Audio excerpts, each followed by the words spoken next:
শেফাস কুকে সবাইকে স্বাগতম। আশা করি সবাই ভালো আছেন। আজকের পর্বে আপনাদের সাথে শেয়ার করছি পরোটা রেসিপি। আর এই পরোটার রেসিপিটা শেয়ার করছি অনেকগুলো টিপস সহকারে। তো চলুন দেখে নেওয়া যাক এর পুরো প্রস্তুত প্রণালী। একটা বোল নিয়ে নিয়েছি আর বোলের মধ্যে দিয়ে দিচ্ছি 3 কাপ আটা, আর মেজারমেন্ট কাপ মেপেই আমি নিয়েছি 3 কাপ আটা। আর এখন এর সাথে আমি যোগ করে দিব লবণ, আর দিব সামান্য একটু চিনি, আর দিয়ে দিব তেল। তো এখানে আমি যে চিনিটা দিয়েছি, চিনিটা দেওয়ার কারণ হচ্ছে এই পরোটাটা আজকে বানিয়ে আপনি কালকেও সফট খেতে পারবেন, আর একটু যদি মিষ্টি হয় তাহলে কিন্তু ভালো লাগে। আর এখন এর সাথে তেল অ্যাড করে দিচ্ছি। তো দিয়ে আমি ভালো করে হাতের সাহায্যে এটাকে ভালো করে ময়ান করে নিব, আর কি ভালো করে মিশিয়ে নিব, যাতে সুন্দরভাবে প্রত্যেকটা আটার সাথে চিনি, লবণ, তেল ভালো করে মিশে যায়। আর এরপরে একটা টিপস দিচ্ছি যেটা, আর এটা আমি যে যখন মাখাবো তখন কিন্তু আমি হালকা গরম পানি দিয়ে মাখাবো, কারণ হালকা গরম পানি দিয়ে মাখালে এটা অনেকক্ষণ পর্যন্ত সফট থাকবে। আমরা যখন আজকে বানিয়ে আগামীকাল যখন খেতে যাব তখন কিন্তু চুলার পরে একটু দিলেই এটা মনে হবে যে একেবারে এখনই তৈরি করা পরোটা। তো আমি হালকা গরম পানি দিয়ে এটাকে ভালো করে মেখে নিচ্ছি আর কি।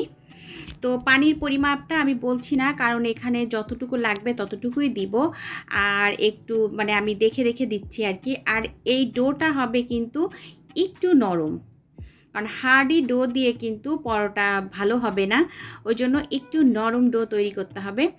দেখতে পাচ্ছেন আমার কিন্তু মাখানো হয়ে গিয়েছে।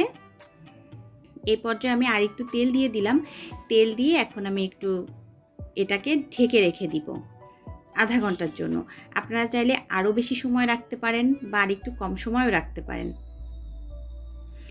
তো আমি ফিরে এসেছি আধা ঘন্টা পর, আর এটা কিন্তু আধা ঘন্টা পরে আরও কিছুটা সফট হয়েছে। এখন আমি ডো তৈরি করে নিচ্ছি।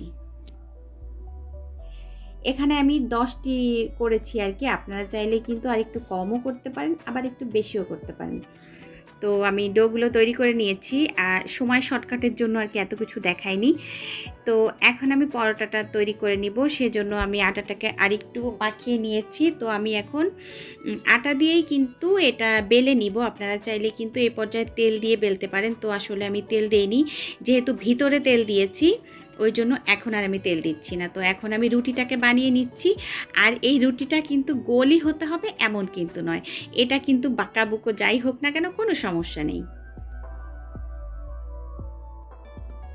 রুটি কিন্তু আমার বানানো হয়ে গিয়েছে, দেখতে পাচ্ছেন। এখন আমি এখানে একটু তেল দিয়ে দিচ্ছি। তেলটা দিয়ে এখন একটু হাতের সাহায্যে পুরো রুটিটাকে একটু মাখিয়ে নিচ্ছি। তারপর এখানে আমি একটু আটা দিয়ে দিচ্ছি। আর এখানে আটা দেওয়ার কারণটা হচ্ছে, যখন আমরা ভাঁজ করব তখন যেটা হবে, এই ভাঁজের মাঝখানে এটা কিন্তু আর লেগে যাবে না, এটা কিন্তু অনেক ফুলে উঠবে আর কি এই পরোটাগুলো। তো এটা কিন্তু একেবারেই স্বাভাবিক, আমরা প্রত্যেক দিন যারা পরোটা খাই তারা কিন্তু এইভাবেই খাই। তো আমি কিন্তু আজকে কয়েক রকমের পরোটা আর কি ভাঁজ দেখিয়েছি, সেটা আসলে এই ভিডিওতে নেই, পরের ভিডিওতে ইনশাল্লাহ সেটা আমি দেখাবো।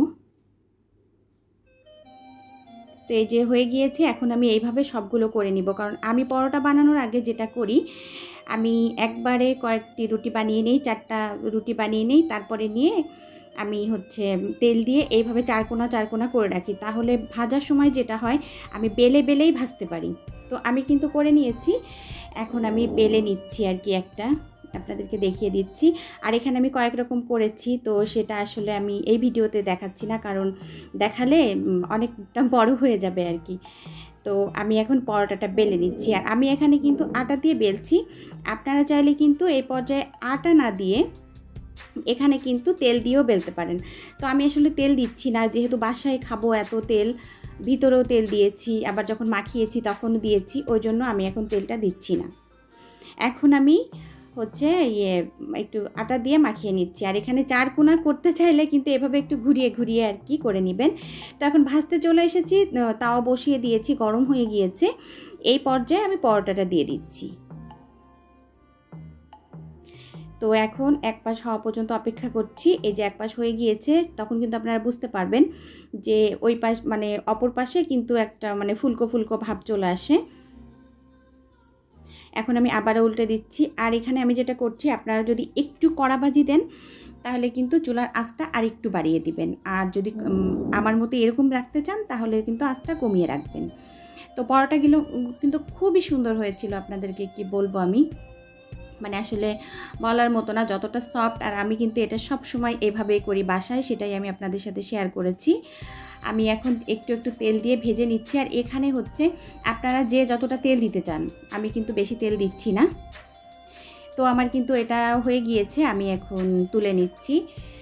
তো এতক্ষণ যারা আমার সাথে ছিলেন সবাইকে অসংখ্য অসংখ্য ধন্যবাদ। সবাই ভালো থাকবেন, আমার জন্য দোয়া করবেন।